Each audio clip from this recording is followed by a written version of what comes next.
Boa noite a todos. Boa noite. Excelentíssima senhora ministra Helena Calmon, do Superior Tribunal de Justiça, professora Paloma Modesto, nossa reitora em exercício, representando o nosso reitor, professor Guilherme Arbach, doutor Ivan Guerra, nosso diretor financeiro, professor Malfatti, coordenador do curso de Direito, senhores juízes presentes, demais autoridades, senhores professores, alunos.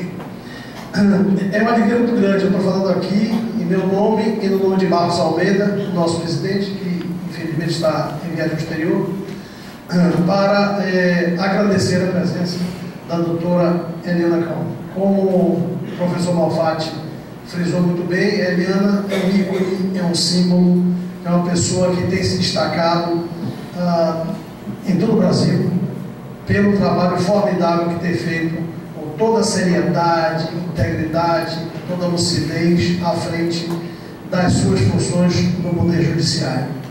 Ela foi a primeira mulher a fazer parte do Superior Tribunal de Justiça. Nunca antes tinha havido uma mulher no nosso STJ.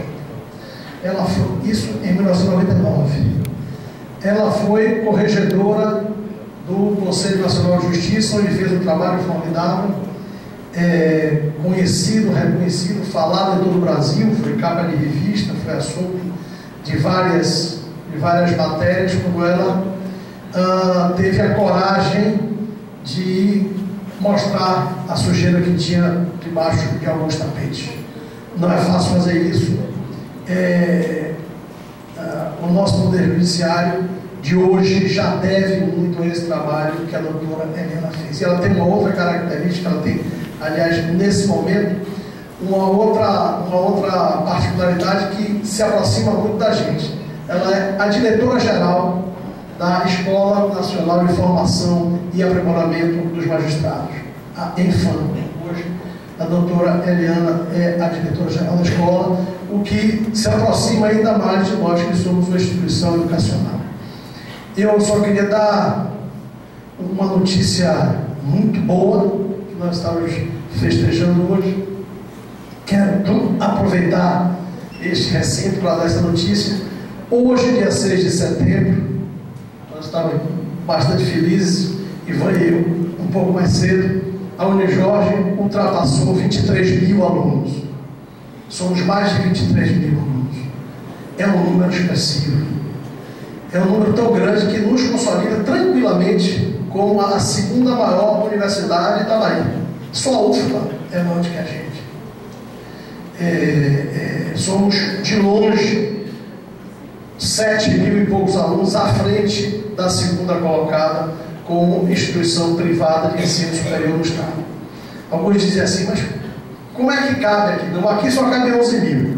Nesses dois prédios aqui só tem 11 mil, só que tem mais 7 mil em 5 prédios que nós temos no bairro do Comércio, com nossos cursos superiores de tecnologia, mais 1.000 na pós-graduação, cerca de 4 mil no ensino à distância.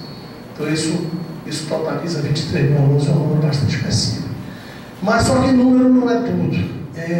A gente não quer ser grande somente em quantidade, a gente quer ser grande em qualidade, e isso que nos traz aqui a essa palestra. Nós temos buscado promover, como o nosso professor Malfatti disse muito bem, trazer pessoas que façam palestras, que tragam ideias, que deem depoimentos, que ensinem para inspirarem vocês, nossos alunos. O centro de tudo o que nós fazemos, o nosso foco é tudo para o aluno. Tudo é para o aluno. Nós trouxemos recentemente a ex-ministra e ex-senadora Marina Silva. Há 15 dias, o professor Gilmar Mendes, do Supremo Tribunal Federal, trouxemos embaixadores da ONU, embaixadores da União Europeia. Estamos sempre trazendo pessoas para que vocês possam ter uma ideia de mundo, para que possam ter uma formação global, que é nosso objetivo maior. E hoje é um grande dia para nós, porque trazemos este ícone, este símbolo do Poder Judiciário do Brasil de hoje, que é a doutora Helena Calmon. Helena, a Bahia é sua terra, você é baiana. E peço que faça da Unijorge sua casa. e nos brinde com suas brilhantes palavras. Muito obrigado.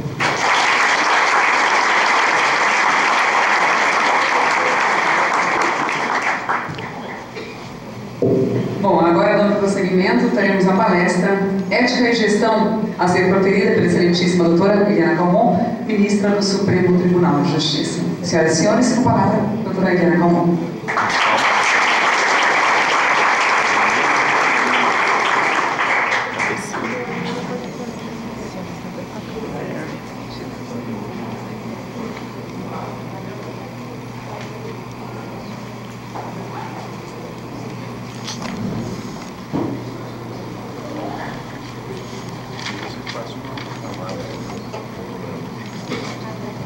Excelentíssimo senhor, doutor Mário Calmon, vice-presidente de Relações Institucionais da UniJorge, professora Paloma Modesto, pró-reitora de Educação à Distância da mesma entidade, professor Ricardo Marfati, coordenador do curso de Direito da UniJorge, professor Ivan Guerra, diretor administrativo e financeiro,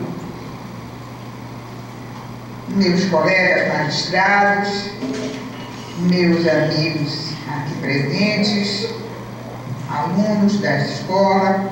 Para mim é uma satisfação muito grande voltar para Bahia e principalmente estar com os jovens. Eu acho que é importante a presença da juventude, principalmente quando a gente vai se distanciando um pouco da vida e do cotidiano. Porque viver em uma cidade como Brasília, ser ministra de um tribunal superior, faz com que a gente fique equidistante de muitas coisas. E isso vai nos dando a ideia de que o mundo não é redondo.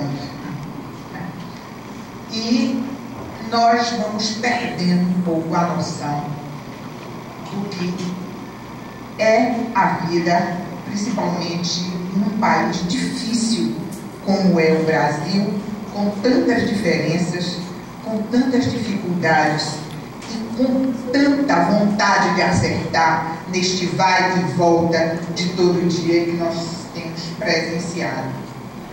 Eu achava que vocês iriam desfazer a vida, porque eu vou passar umas coisas aí, não é? Então, e uma das coisas que eu aprendi a não ser formal, como de um modo geral Brasília é. Porque a Brasília é a corte brasileira, né? Mas as coisas simples são bem melhores. De forma que quando a gente se dispõe a falar, a dizer as coisas e tem um discurso direto, como eu sempre tive, às vezes pode chocar um pouco.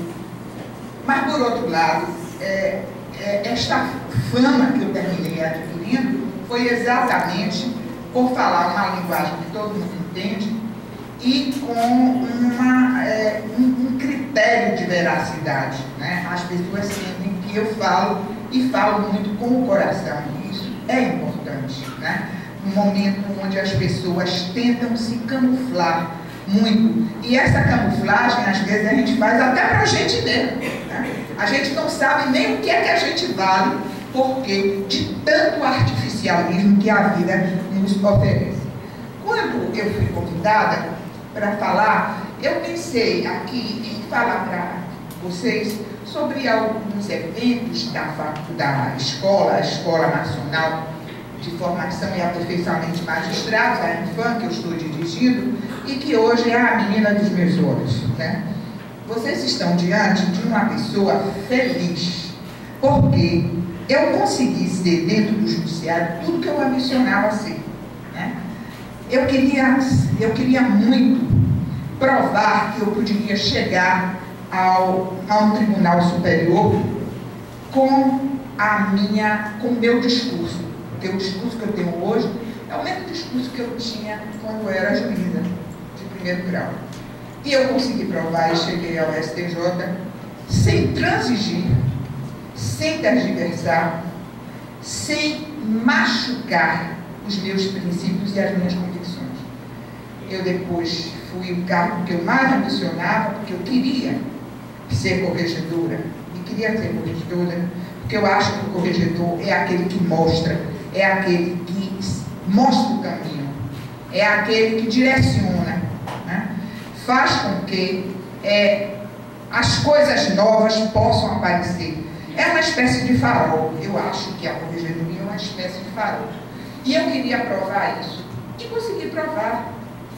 Quando eu vejo algumas situações que terminaram por acontecer.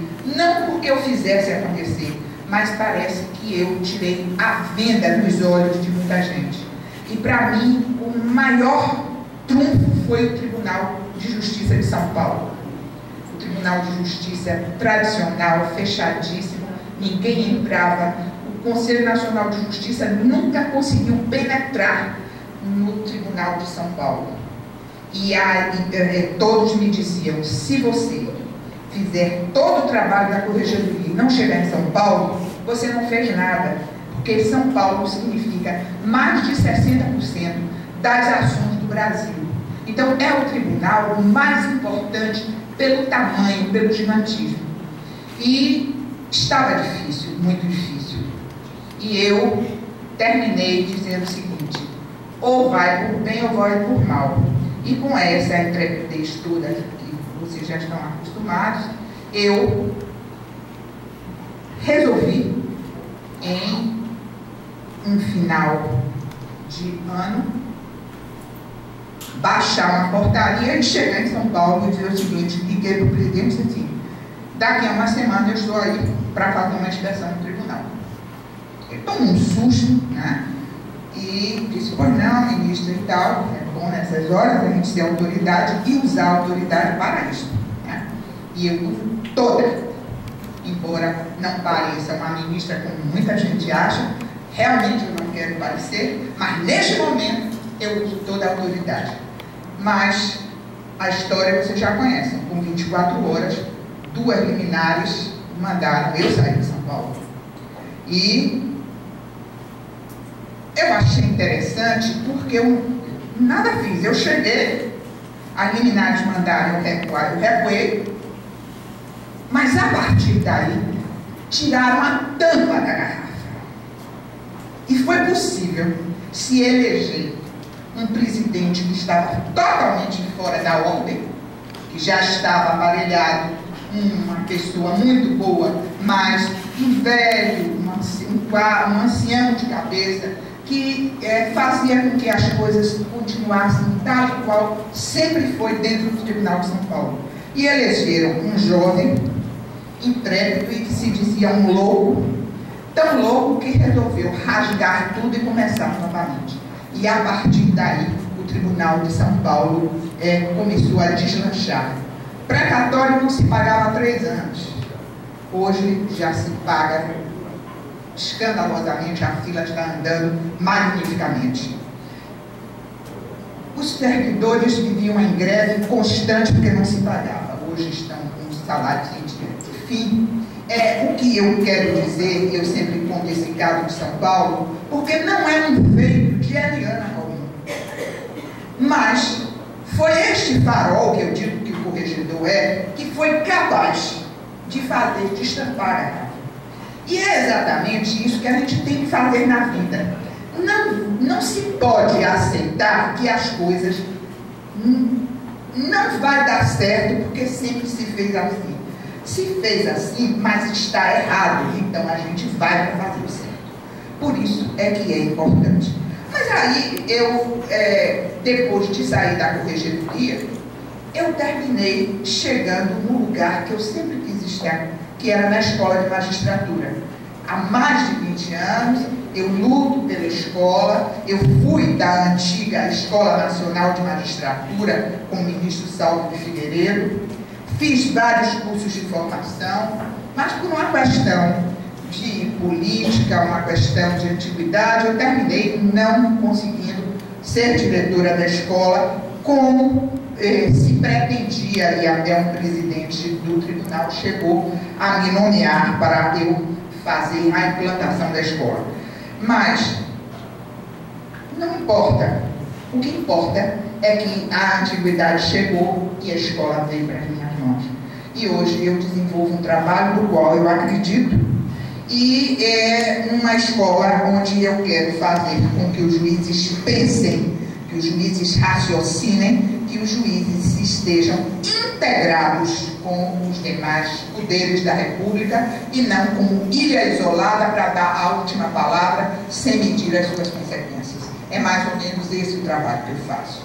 E eu pensei de trazer para vocês aquilo tudo que eu tenho feito na escola e que me dá muito prazer. Mas depois eu raciocinei que isso não é importante. É importante falar o quê? E aí me veio a ideia, e isso eu já sei, porque esta palestra eu fiz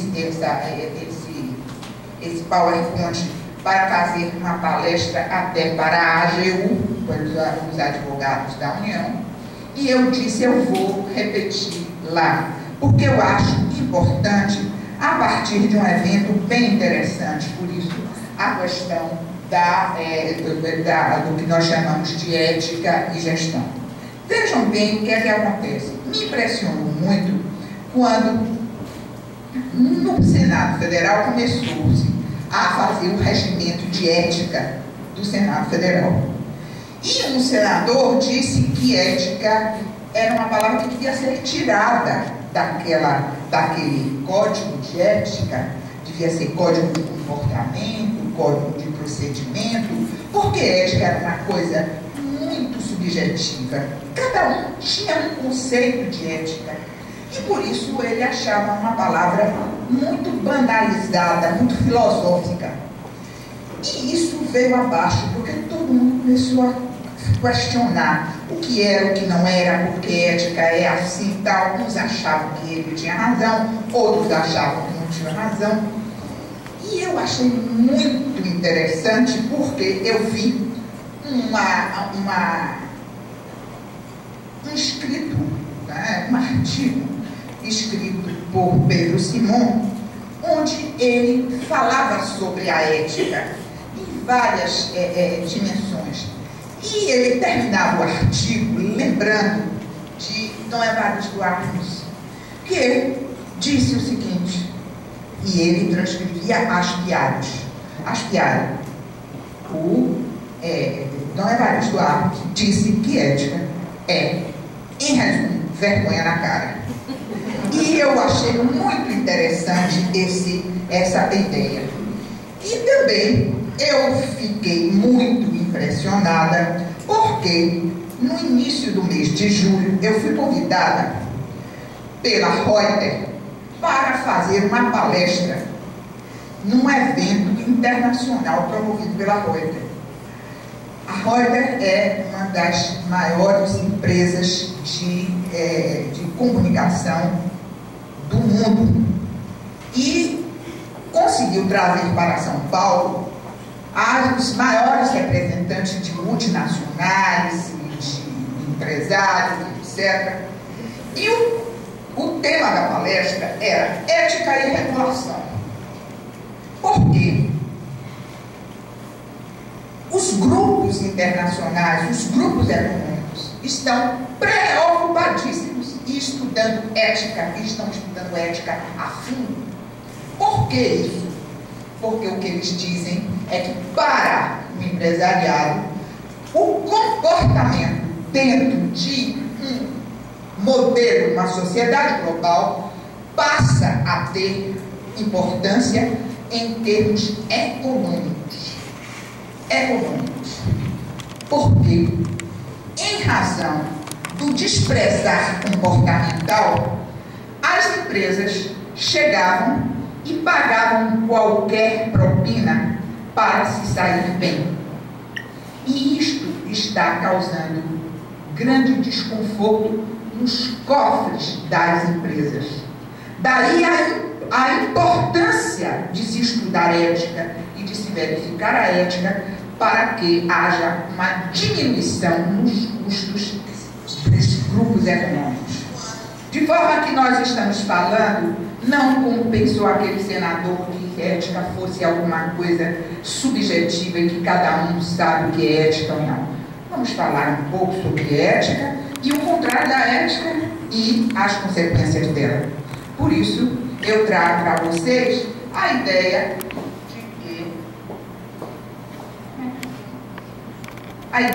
seguinte. Vamos começar mesmo para dizer que houve uma crise, nós estamos vivendo uma crise profunda e generalizada de valores, onde nós mesmos não temos convicções, segurança, nós não sabemos o que é errado, o que é certo. E nós descobrimos isso muito bem quando a gente tenta imprimir para os nossos filhos, por exemplo, valores. E a gente fica se questionando quais são esses valores, né? Porque os nossos, nós estamos pondo em dúvida se não estão tão envelhecidos. E quais são os novos em substituição? Porque neste comportamento da sociedade, e o homem vive de imitação, lógico que vive de imitação, quais são os limites do permitido, do tolerável? Qual é o certo, qual é o errado? A gente já não sabe mais, né? Essa semana, na terça-feira, eu me surpreendi com um processo que eu estava relatando. Eram 3 processos iguais, de ato de improbidade, ação de improbidade. E todos na mesma coisa. O advogado pediu para tirar de volta, porque havia uma decisão, não vou tirar de volta. E ele foi sustentar oralmente. E o caso era mais ou menos o seguinte: um grande escritório de advocacia de São Paulo, com muitos clientes no Rio Grande do Sul, chegou no Rio Grande do Sul, chamou vários oficiais de justiça e disse o seguinte: eu quero pagar para vocês uma ajuda de custo para vocês diligenciarem o cumprimento dos meus mandatos. E assim eu vou estabelecer uma tabela de preços. Eles trabalhavam para financeiras e a grande massa era a apreensão de bens alienados fiduciariamente. Então diziam o seguinte: R$400 para fazer a busca e a apreensão do veículo. Se for rápido, R$300. E para as diligências não resolvidas, R$100. Mas isso se fez às escândaras, porque o dinheiro era depositado na conta do oficial de justiça. Então, sustentava oralmente, o advogado disse: excelências, eu não vejo nada demais nisso. Isso é uma ajuda de custo que nós estamos dando ao oficial de justiça. E tanto não é que uma outra turma do STJ considerou que realmente era uma banalidade, que mudou o acórdão e estabeleceu como jurisprudência que isso não é ato de improbidade, né? E a partir daí eu fiquei boquiaberta como é que se faz uma apologia ao propinoduto, né? Dentro do Poder Judiciário daquela forma. Mas isto é dentro deste comportamento que a gente não sabe qual é o limite das coisas. Não é nada demais fazer isso com o oficial de justiça. Eu perguntei assim: também não é nada demais, o juiz tem tanto trabalho, por que nós não vamos dar uma ajuda de custo ao juiz para diligenciar os processos?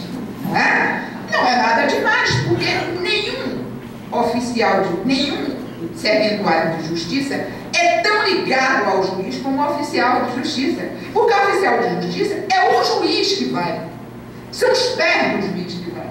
Então, este homem receber para diligenciar. Então, isso mostra exatamente que os limites da permissão, do tolerável, eles estão absolutamente esgarçados. Porque a gente não está mais fazendo escondido, né? Propina ao oficial de justiça não é mais escondido, é institucionalizado, porque não é nada demais. Mas, na realidade, o que nós temos de nos pautar para sabermos o que é bom e o que é ruim é a importância do coletivo. E por que isso? Porque este é que é o momento de nós pensarmos na coletividade, até por uma questão egoística.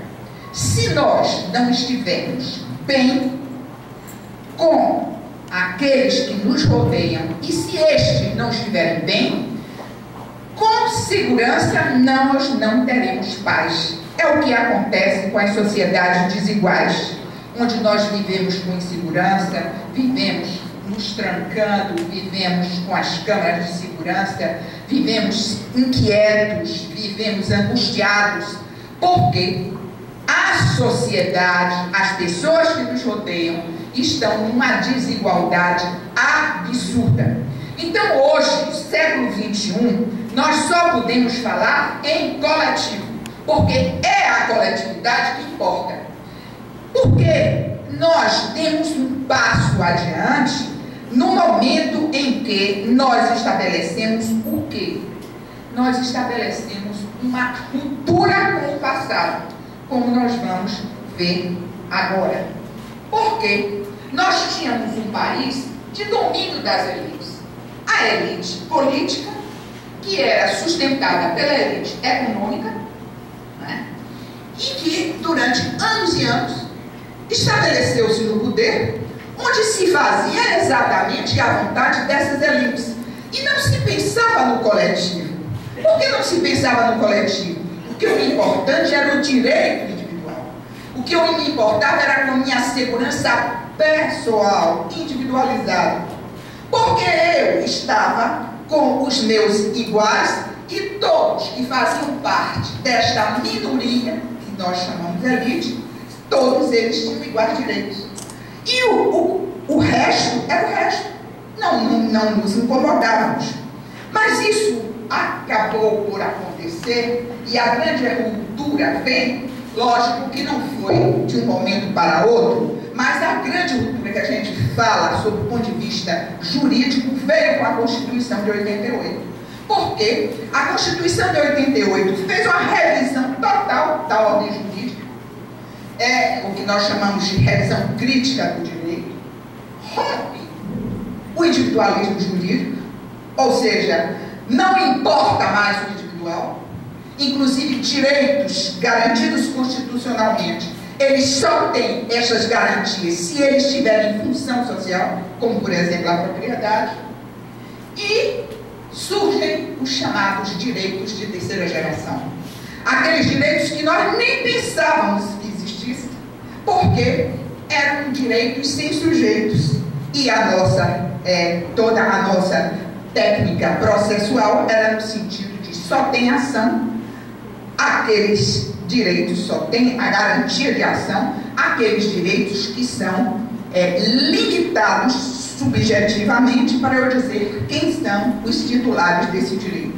Nos direitos de terceira geração, nós começamos a falar dos direitos que são de todos, como o direito ao meio ambiente, direito à coletividade, o direito do consumidor, e começamos desta forma a falar o seguinte: aqueles que não tinham voz nem voto começam a ter importância nesses direitos de terceira geração. Eles passam a ser protagonistas de um papel de sociedade pela inclusão social das minorias. Este é o retrato da Constituição de 88, que faz com que o Brasil desperte para uma coisa que já estava acontecendo no mundo desde o final da Segunda Guerra Mundial. Desde a década de 50, os países desenvolvidos já estavam dentro deste processo.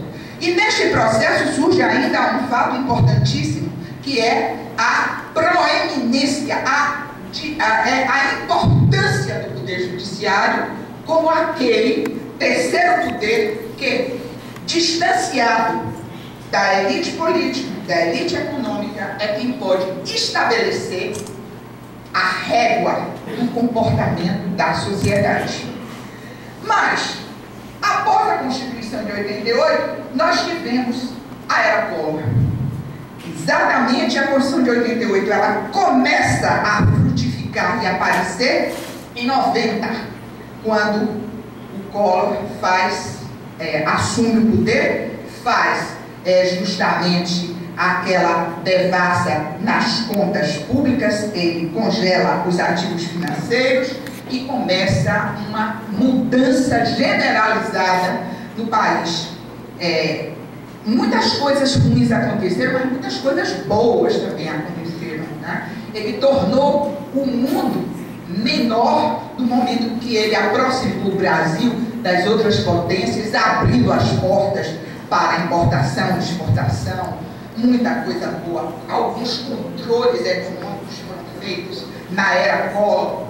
E o principal disso tudo é porque ele mexeu inteiramente com a nação, propiciando, inclusive, que a juventude fosse para a rua pedir para que ele saísse do governo. Foi uma revolução, porque depois da minha geração, que é a geração que agiu nos anos 60, nós atravessamos toda uma geração, 30 anos, absolutamente silenciosos, uma juventude silenciosa.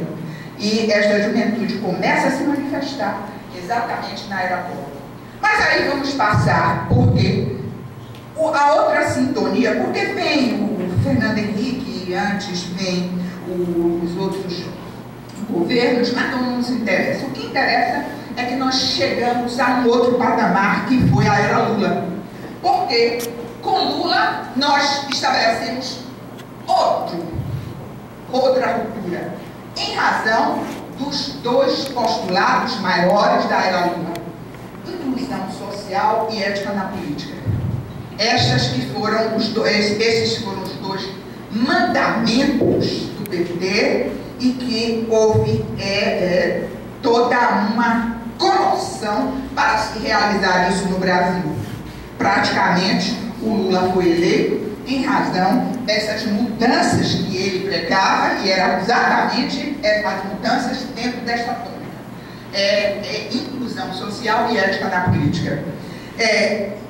Bem, para fazer isso, houve necessidade de mudanças estruturais para atender a ideologia do PT, para aparelhamento estatal, que estava todo contaminado com uma ideia antecedente. Precisava haver o aparelhamento para atender a essas duas necessidades do PT, desalojando as elites da cúpula do poder para surgir dentro de uma nova filosofia.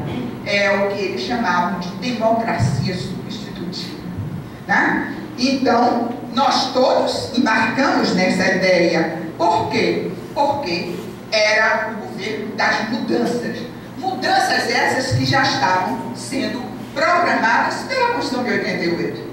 E aí, quais foram os resultados disso?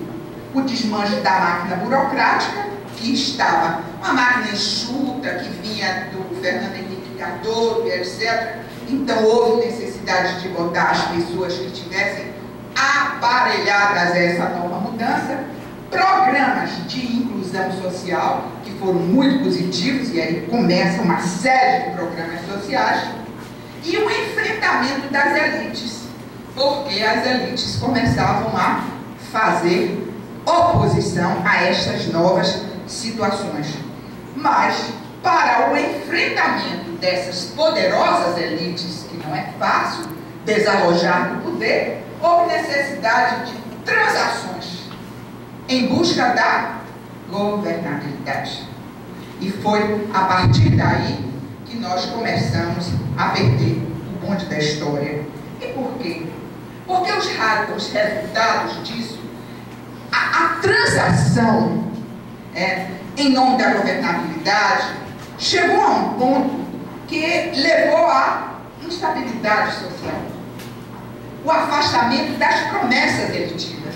Tudo aquilo que tinha sido prometido não foi possível cumprir, porque, embora os programas sociais positivos, muitas a ética na política ela se esfacelou, né? Abandonou-se a ética na política, houve uma perda de credibilidade e a corrupção e insegurança pública tomam conta do país. Esta é a realidade que terminou por acontecer, não por um acaso, mas por um erro de perspectiva. Não por um acaso, mas por um erro da própria governança, que não queria isso, mas terminou por acontecer. E aí, dentro destes resultados,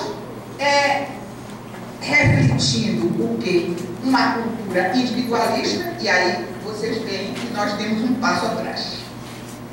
Um passo atrás. Aquilo que era para ser direitos de terceira geração, pensar no coletivo, tudo sintonizado com a nova ordem constitucional, volta atrás para um reflexo de uma cultura individualista, patrimonialismo entre o Estado e a sociedade, e aqueles que se locupletavam dos cofres públicos assumiram muitos papéis, o patrimonialismo, o elitismo e impunidade absoluta ou relativa, porque o Poder Judiciário não foi capaz de segurar esta onda, e esta onda que foi uma onda muito forte. E a partir daí, nós tivemos o quê? A preocupação internacional em relação a ética. Por quê? Porque o mundo globalizou-se. Os direitos de terceira geração não vieram só para nós, vieram para todos. Há a preocupação internacional de equilibrar o meio social, porque só assim eles têm segurança quanto aos investimentos econômicos e o enfrentamento dos desafios da concorrência mundial. Por exemplo, os empresários, eu vi isso no Congresso da Reuters, diz o seguinte: os níveis de corrupção de 4 países do mundo que são importantíssimos para os governos são Rússia, China, Índia e Brasil. Não estão sendo suportados pelas potências econômicas. E isto começa a incomodar, e o próprio movimento internacional começa a interferir, começa a se ressentir em relação a esses países. E esta pressão internacional foi capaz de influenciar a legislação brasileira. E hoje temos uma marca profunda na nossa legislação, não porque o nosso legislador quisesse, mas nós fomos praticamente forçados pelos governos estrangeiros. Como, por exemplo, a Convenção Interamericana de Combate à Corrupção, de 2002. Em 2002, esta Convenção Interamericana estabeleceu que não mais era possível abater no imposto de renda a propina que se pagava nas relações comerciais internacionais, que até então entendia-se que propina era traço cultural e, como tal, podia ser abatido no imposto de renda. Acabou-se isso em 2002 e tentou-se forçar para que o Brasil também assinasse esta convenção. E o Brasil, isso foi em 1997, e o Brasil só assinou isso 5 anos depois, em 2002. Por quê? Porque ainda tinha dificuldade em aceitar estes resultados. Pelo decreto 152, o Brasil, então, obrigou-se, ao assinar pelo decreto 152 a Convenção Interamericana de Combate à Corrupção, ele se comprometeu, primeiro, implementar mecanismos de prevenção à corrupção, investigar, punir e erradicar, e de combater a corrupção dentro do serviço público. Então, os senhores vejam que isso é bem interessante, porque às vezes a gente não percebe de onde é que surge, porque o Brasil é interessante. É como o movimento das marés, vai e volta. Nós avançamos e damos um passo atrás. Nós avançamos e damos um passo atrás. E às vezes a gente fica sem compreender, porque é um movimento quase esquizofrênico, mas não é. É a tentativa de desestabilização de uma nova ordem, porque aqueles que se locupletam dos cofres públicos, se locupletam com a corrupção, eles têm a certeza de que eles podem combater aquilo que está contrário a este movimento. E neste combate à corrupção, foi possível, então, nós termos alguma legislação que passa a acontecer e que vem, como por exemplo, a lei de lavagem de dinheiro, que foi uma lei importantíssima. Ela criou diversas situações interessantes, porque criou o COAF, que é o Conselho de Controle de Ativos Financeiros, e, pasmem, meus senhores, nós, brasileiros, e nós, magistrados, não conhecíamos o que era COAF. Porque quando eu me utilizei de dados do COAF, e que todo juiz criminal sabe que o COAF não faz indicação de nomes, nem de CPF, nada. O juiz criminal sabe que o COAF indica as tendências somente quando o juiz criminal ou o Ministério Público pede, em razão de processos instaurados, é que o COAF cede nomes, cede CPF e cede qual é a operação duvidosa. De forma que, como corregedor, eu jamais poderia ter esses dados. Mas quando souberam que eu usava dados do COAF e que eu tinha essa ligação com o COAF, as 3 associações de magistrados entraram com uma representação criminal contra mim, dizendo que eu tinha devastado 26 mil CPFs, né? O imposto de renda de 26 mil magistrados e servidores e etc.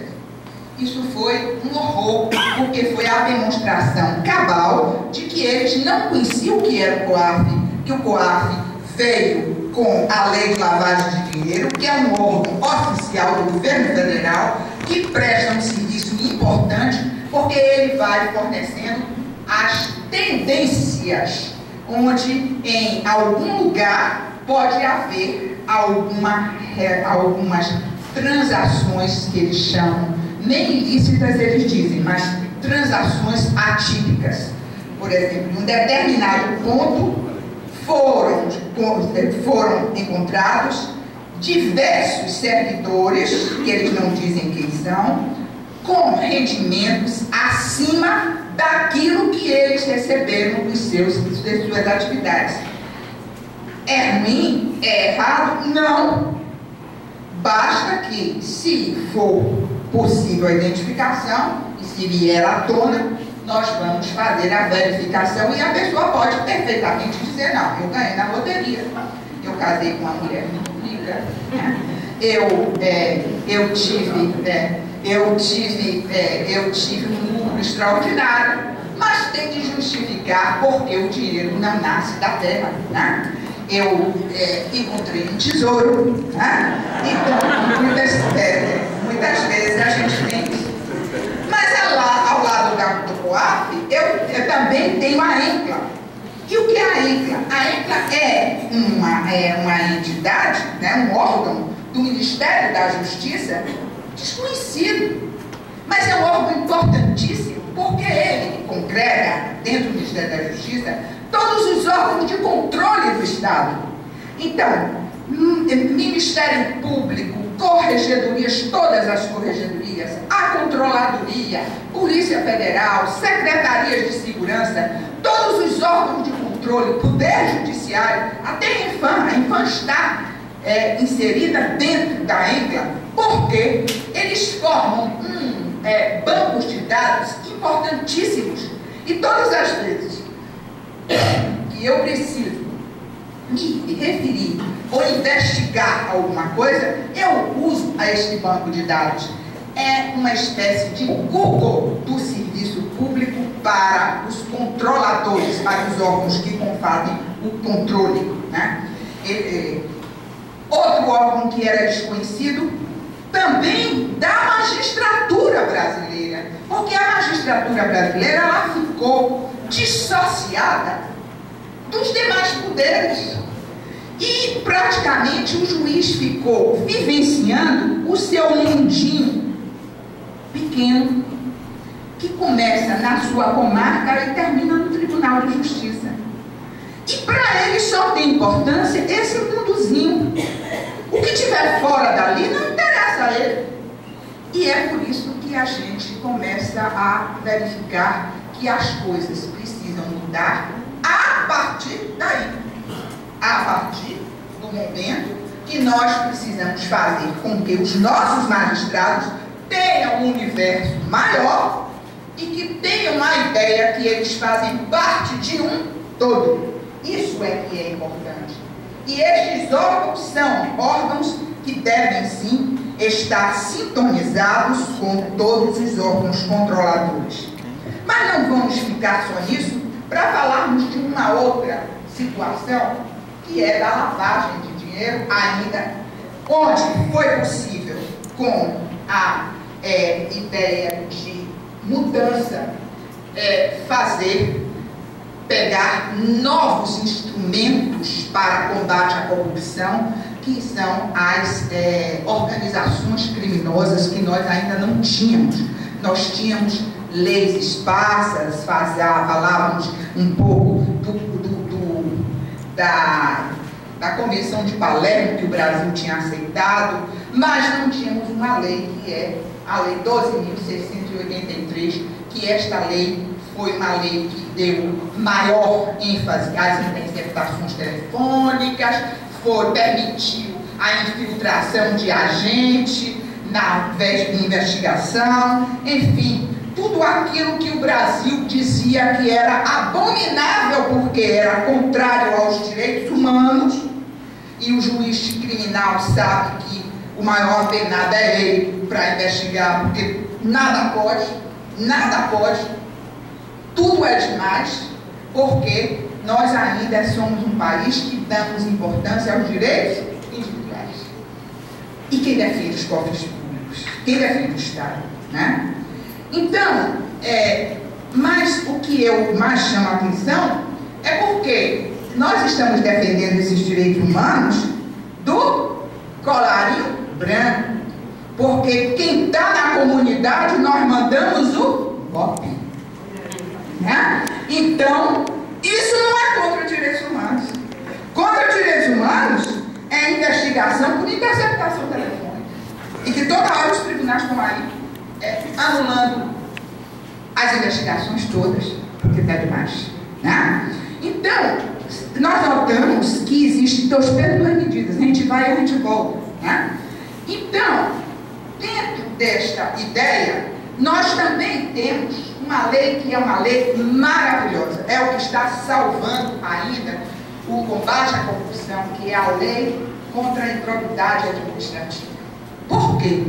Porque o processo penal brasileiro é um processo que ficou muito,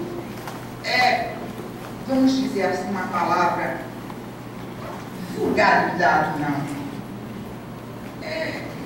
Avacalhado.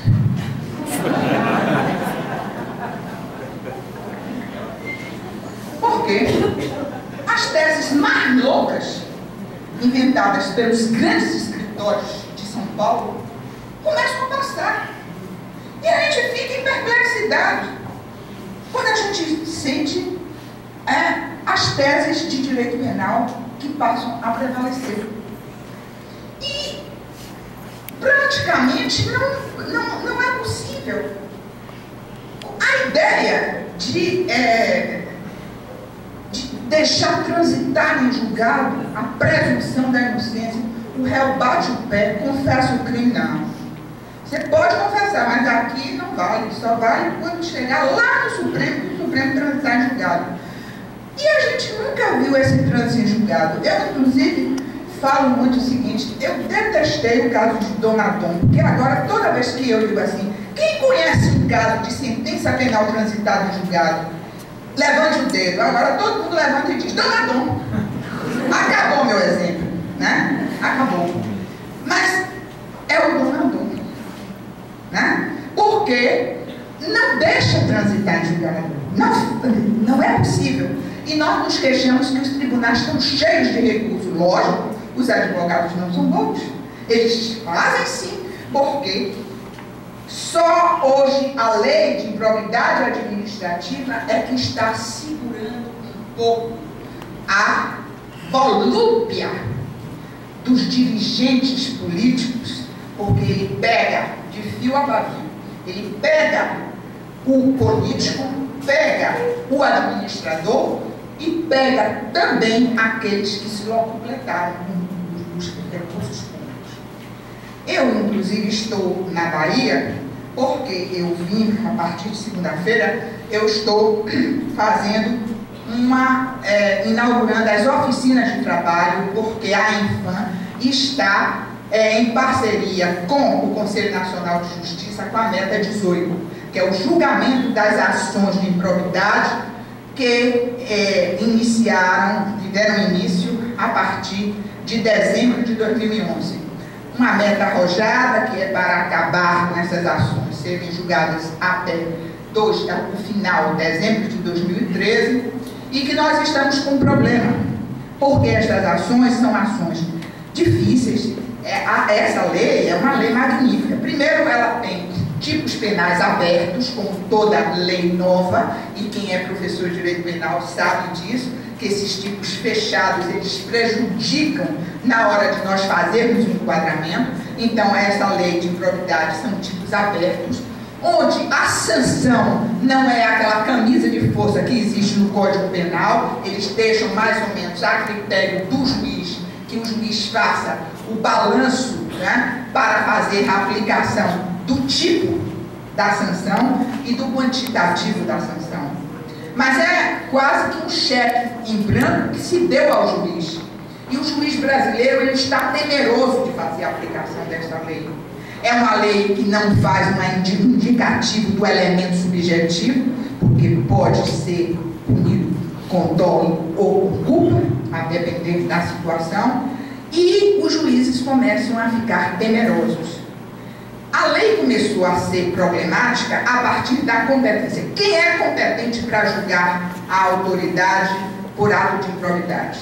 O próprio Supremo Tribunal Federal dizia uma coisa, aí surgiu uma autoridade bacana e ele via que a autoridade bacana tinha escapado, aí ele voltava atrás. Foram voltaram, o STJ foi e voltou várias vezes, o Ministério Público insistindo que a ação de improbidade não é ação penal, que tem de ser diferente, até que se resolveu, sim. Não é para, primeiro, não é para chefete de repartição, a autoridade e a autoridade política pode ser processada, sim, e o foro é o do juiz de primeiro grau.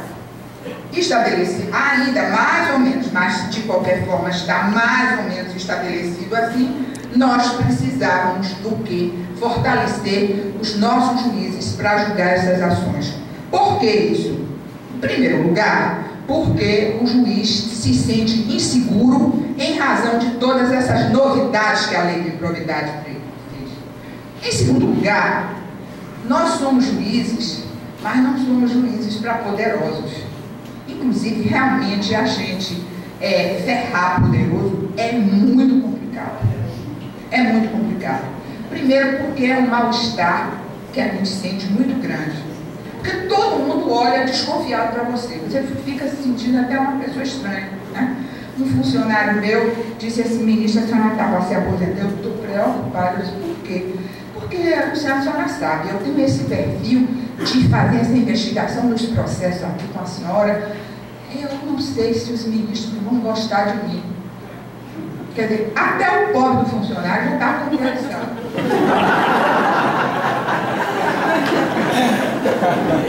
Em compensação, se você é agradável, né, às pessoas, os colarinhos brancos e tal, é uma coisa maravilhosa. Porque são pessoas educadas, finas, agradáveis, né, bonitas. Eu conheço muito por causa do nó da gravata. Aquele nó gordo do bonito. Porque realmente faz a diferença. É muito agradável. Por exemplo, quando eu cheguei logo no STJ, me convidavam, eu ia para São Paulo, ficava na casa do hotel bacana, carro de exposição e tal. Eu não sei, porque ele nunca mais me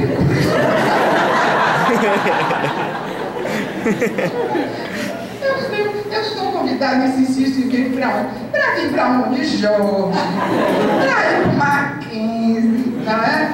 Para esses lugares assim, e não para aqueles hotéis bacanas que me dá tanto conforto. Mas isso é uma questão de preferência. Mas vamos aos trilhos para dizer o seguinte: esta lei de improbidade realmente faz a diferença e nós estamos fazendo com que os juízes tenham força para julgá-las. Nós encontramos, aliás, nós não, o Conselho Nacional de Justiça percebeu que as leis, esses processos estavam nas prateleiras, eles não estavam andando. E não andam porque é difícil andar, é desagradável para o juiz, e muitas vezes o juiz não tem força suficiente. Por exemplo, ele está numa comarca onde a casa dele é paga pela prefeitura. Os servidores do cartório são servidores da prefeitura e ele vai processar o prefeito. Para que o poder judiciário seja independente, ele precisa primeiro dar condições aos seus magistrados. É importante isso. Para que os magistrados tenham, primeiro, uma estrutura de julgamento. Em segundo, tenham segurança. Terceiro, seja respeitado pela cúpula. Porque o juiz dá uma liminar. Não tem problema. Como vários juízes de São Paulo me disseram, que os advogados ficam insistindo pela liminar. E aí eles ficam: não precisa dar liminar, eu quero que o senhor despache, o senhor dá qualquer coisa que o senhor quiser. A liminar eu vou buscar lá em cima. É um desrespeito ao juiz. Então a gente fala assim: porque os nossos juízes, nós precisamos criar as condições. E é o que o CNJ, junto com a Infam, está fazendo, onde os magistrados foram submetidos a um curso à distância, onde colocamos não professor, doutor e doutor, nós colocamos professor juiz, aquele que bota a mão na massa para fazer o curso à distância. E agora nós estamos fazendo as oficinas de trabalho, onde nós colocamos 10 juízes na mesa, mais um juiz que é já bastante tarimbado nos atos de improbidade, nas ações de improbidade, e com os processos locais, começa-se a discutir naquela mesa de trabalho. E dali saem enunciados que são trocados entre os magistrados através de uma rede de comunicação. O que é que nós estamos fazendo? Nós estamos estabelecendo uma rede para que os juízes comecem a se comunicar e comecem a falar de trabalho, comecem a trocar ideias. E nós podemos fazer isso nesse Brasil gigante, porque hoje nós temos a internet. Mas a outra grande lei foi a Lei de Responsabilidade Fiscal, porque ela travou um pouco o administrador que usava o dinheiro público como dinheiro do pote. A lei da ficha limpa, que foi um apelo da população, e que tem uma grande repercussão. Saiu na raça, né? Como se diz. Saiu assim por força da pressão popular. Mas mesmo assim, flexibilizaram nas últimas eleições. E já se estava falando em flexibilizar para as eleições de 2014. Né? Porque esta lei da ficha limpa, ela está atrelada à lei de improbidade administrativa. E é por isso que nós estamos fazendo agora. Para ver se ainda dá tempo, em 2014, nós temos alguma decisão de segundo grau. Esta lei de acesso à informação é uma lei importantíssima. É a lei que devassa aquilo que sai dos cofres públicos. Com a lei de informações, de acesso a informações, nós podemos saber o caminho do dinheiro público. E por isso mesmo, nós não aceitamos que haja categorias que estejam fora da lei do acesso a informações, como, por exemplo, as associações de magistrados não queriam absolutamente que houvesse o quê? Que os magistrados dessem os seus contra-cheques. Não por causa da Justiça Federal, porque a gente aqui fica até envergonhado de botar na lei do acesso à informação quando a gente ganha.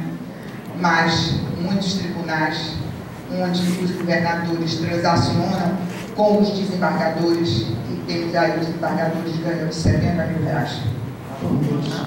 Né? Porque quem ganha 70 mil reais por mês faz qualquer negócio. Né?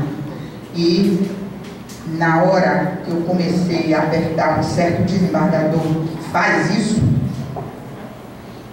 teve um juiz que me disse assim: a senhora está coberta de razão, mas eu não direi uma palavra contra ele.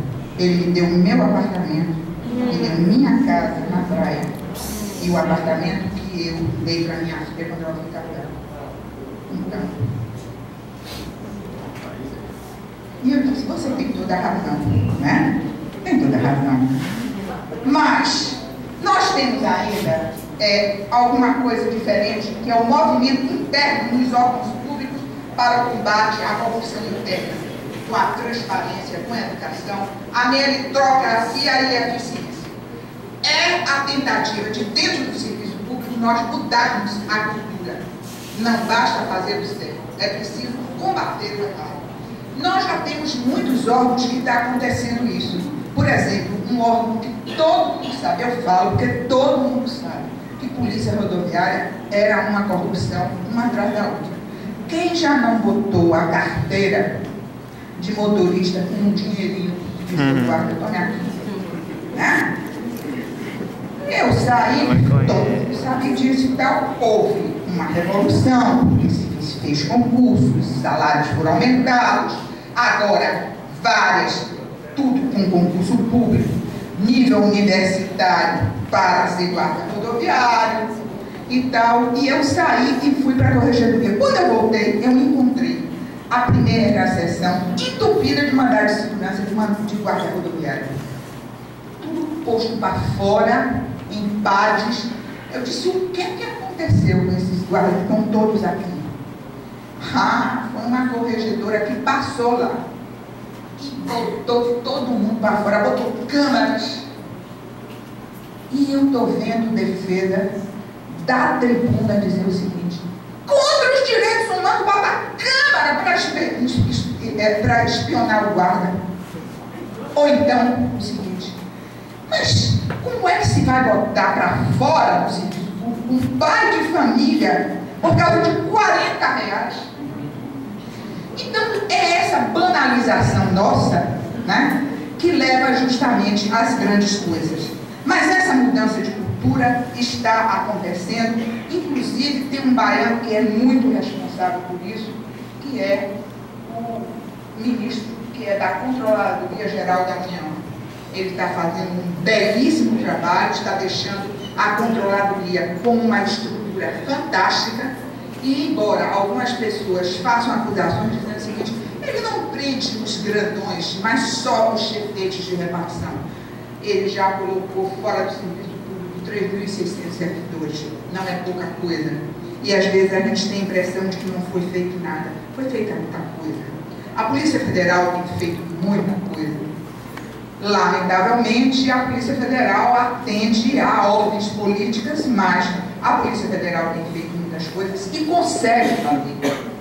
Eu participei de uma operação chamada Operação Navalha, onde a Polícia Federal detectou a origem de tudo e o ovo da serpente está no Congresso Nacional. É onde fazem as emendas parlamentares. É ali que está o dinheiro. Os editais de obra e a partir daí é a devassa. A Polícia Federal fez o caminho todo, chegando até o engenheiro medidor da obra, onde no guarda-roupa da casa dele foi encontrar 700 mil reais. E eu conversando, disse assim, mas imagina, 700 mil reais no guarda-roupa, quem é que tem 700 mil no guarda-roupa? E um colega meu disse, a gente não tem na conta quanto mais. É verdade. Então hoje nós estamos multiplicando as corregedorias, as ouvidorias, tudo isso.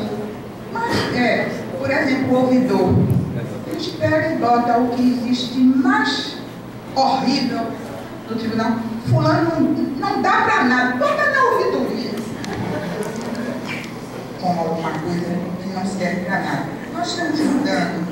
E estamos mudando por quê? Porque nós estamos investindo. Nós estamos investindo. E aí então vem o grito da cruz. E todo mundo diz assim, é um movimento que não tem direção, a gente não sabe o que eles querem, não sabe? Então não viram. Porque eles gritaram, vamos combater a corrupção, vamos ter eficiência no serviço público. E isso provocou um grande susto. Um grande susto, mas um susto que é susto igual de criança. Que tem medo de pôr da cara preta só quando a gente está cantando a música. Passou o sistema. Houve muitos resultados positivos, sim. Aprovação de projetos antigos, bem antigos, como por exemplo o Voto Aberto, que está aí nessa peleja toda, né? O projeto 39, que foi a responsabilidade das pessoas jurídicas, civil e administrativas, que foi transformada na Lei 12.846. Tome nota dessa lei. Essa lei ainda vai dar muito pano para as mangas. As empresas estão preocupadíssimas, porque agora nós temos uma lei para punir crime de corrupção ativa. E as empresas estão preocupadas. Por quê? Porque o índice de corrupção dentro do serviço público é tal que muitas empresas usam a corrupção como a única forma de sobrevivência. Isso é a verdade. Agora, isso justifica não ter a lei? Não. No momento que nós temos a lei e que as empresas estão emporenhadas, e por isso é que se fez o Congresso Internacional da Roda, foi por causa dessa lei que está todo mundo preocupado, nós fechamos os canais de comunicação em que fazem a corrupção passiva, né? E desta forma nós conseguiremos, sim, modificar as coisas. Dentro desta ideia, nós temos ainda como marca do grito das coisas o arquivamento da PEC 37, porque essa PEC 37, o que eles queriam mesmo era podar o Ministério Público nas ações de improbidade. Porque nas ações penais é a polícia que tem a dianteira de tudo. Mas nas ações de improbidade é o promotor, o procurador da República que conduz a investigação. Quem foi que conseguiu prender o comendador Arcanjo em Mato Grosso, que fez daquele país, daquele estado, o quintal da casa dele? Procurador da República, Pedro Táxi, junto com os seus colegas. E é exatamente aí que mora o perigo de nós darmos essa investigação para o Ministério Público. Mas foi arquivado, embora ainda tramite pelo Congresso Nacional 11 projetos que levam o Ministério Público às cordas. O Ministério Público está correndo ainda um grande perigo pelas ações que estão lá. A ficha limpa para as pessoas jurídicas é outra ideia muito interessante, para que as pessoas jurídicas não se inscrevam, não participem de licitações e etc. E a PEC do recurso para acabar com a tal da presunção da inocência. Né? Essa lei dos recursos, ela é de uma importância fundamental. Vamos aguardar a sua aprovação. Mas o fim. Então vocês veem que o movimento vai e volta, vai e volta, vai e volta. Mas o que é que nos espera? Eu sou uma pessoa otimista. Eu acho que a força popular é a grande solução. Por isso é importante a participação de todos vocês nos movimentos políticos do país, no entendimento do que está acontecendo no país. Porque vocês são formadores de opinião. E todos nós que somos formadores de opinião, nós temos de ter a capacidade de interferir para redesenhar politicamente esta nação nas eleições de 2014. Eu não sei quem presta, não sei quem não presta, não sou filiada, eu estou sendo assediada por diversos partidos políticos para me candidatar, não sei o quê, e o pessoal diz: e qual é o partido? Eu digo sempre: eu estou igual a moça bonita, todo mundo quer casar. E a moça bonita escolhe um, escolhe outro. E a moça bonita do interior, todo mundo sabe, escolhia tanto que terminava sem casar. Então, estou igual, né? Porque na ideia de que nós precisamos redesenhar estas eleições de 2014 para nós sairmos deste sufoco. O outro é a conscientização da classe empresarial que está preocupada com o peso econômico do custo do Brasil e o peso da corrupção. Isso é um fator interessante, né? E o outro é a mudança na gestão pública. Está difícil. Olha, dentro do Poder Judiciário, a gente que tem a força da disciplina e da hierarquia, está difícil a gente impingir nova forma de gestão pública, quanto mais necessidades do interior, esses prefeitos que não têm mínimo pudor, está muito difícil.